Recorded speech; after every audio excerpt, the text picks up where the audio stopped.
America ने अपनी दादागिरी फिर दुनिया को दिखाई है। 1 जनवरी को पीस की बात करने वाले ट्रंप 3 तारीख को ही अपनी बात से मुकरते नजर आए। वेनेजुएला पर हुए आक्रमण के बाद अब दुनिया भर में ट्रंप की नीतियों की आलोचना हो रही है। साथ ही इस बात की चर्चा है कि अब अमेरिका का अगला निशाना ईरान हो सकता है। तो दूसरी तरफ ईरान की मदद के लिए रूस और चाइना भी आ सकते हैं। ऐसे में रूस परमाणु बम के जरिए ईरान को एक मजबूत रक्षा कवच जरूर दे सकता है और इसकी वजह है ट्रंप की धमकी। अमेरिका के इस आक्रमण के बाद विश्व तीसरे युद्ध के दरवाजे पर खड़ा है।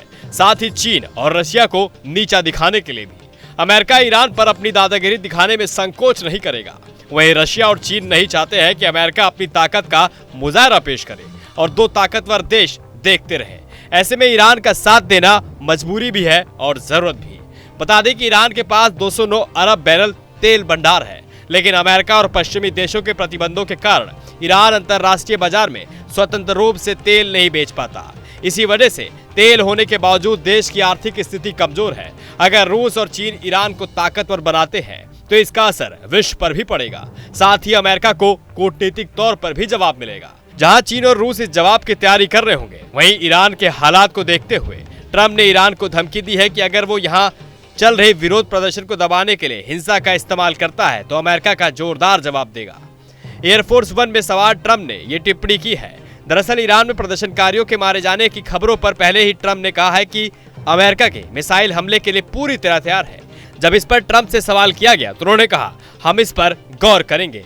वहीं अमेरिकी राष्ट्रपति की इस पोस्ट पर ईरान के शीर्ष अधिकारियों ने तुरंत जवाब दिया है। सुप्रीम नेशनल सिक्योरिटी काउंसिल के सेक्रेटरी अल लारजीनी ने कहा है कि इजराइल और आर्थिक प्रदर्शनों को भड़का रहा है। उन्होंने एक्स पर लिखा है, ट्रंप को पता होना चाहिए कि अमेरिका का घरेलू मामलों में दखल पूरे इलाके में अराजकता लाएगा और अमेरिकी हितों को नुकसान पहुंचाएगा। अमेरिका को अपने सैनिकों की चिंता करनी चाहिए। दूसरी तरफ ईरान में पिछले 6 दिनों से प्रदर्शन जारी है और ये 2022 के बाद सबसे बड़े पैमाने पर हो रहे हैं। ये प्रदर्शन ईरान की मुद्रा रियाल में गिरावट के मुद्दे पर शुरू हुए, लेकिन अब लोग सरकार विरोधी नारे भी लगा रहे हैं। प्रदर्शनों में कम से कम 8 लोगों की मौत हो चुकी है और ये 31 में से 22 प्रांतों के 100 से ज्यादा जगहों पर फैल चुके हैं।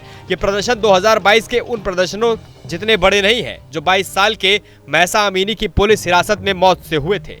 अमीनी को हिजाब ठीक से न पहनने पर प्रताड़ित किया गया था और बाद में उसकी मौत हो गई थी।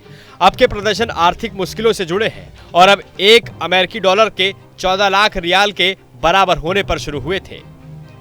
ईरान में जारी विरोध प्रदर्शन के बीच सर्वोच्च नेता आयतुल्लाह अली खामेनेई ने देश छोड़कर भागने की योजना बनाई है। ब्रिटिश अखबार द टाइम्स ने रविवार को यह दावा किया है। ऐसे में रूस और चीन क्या करेंगे, इस पर पूरे विश्व की नजरें बनी हुई हैं। अब आपकी क्या राय इस पूरी वीडियो को लेकर हमें कमेंट बॉक्स में कमेंट करके जरूर बताइए और चैनल पर नए हैं तो सब्सक्राइब करना न भूलें। आपके मोबाइल पर तुरंत आएगी ब्रेकिंग न्यूज। स्क्रीन पर सबसे पहले दिखेगी बड़ी खबर। देश दुनिया की हर खबर एक जगह। अब आपके मोबाइल पर तुरंत फटाफट इंस्टॉल कीजिए न्यूज़ नेशन ऐप और रखिए खुद को अपडेट।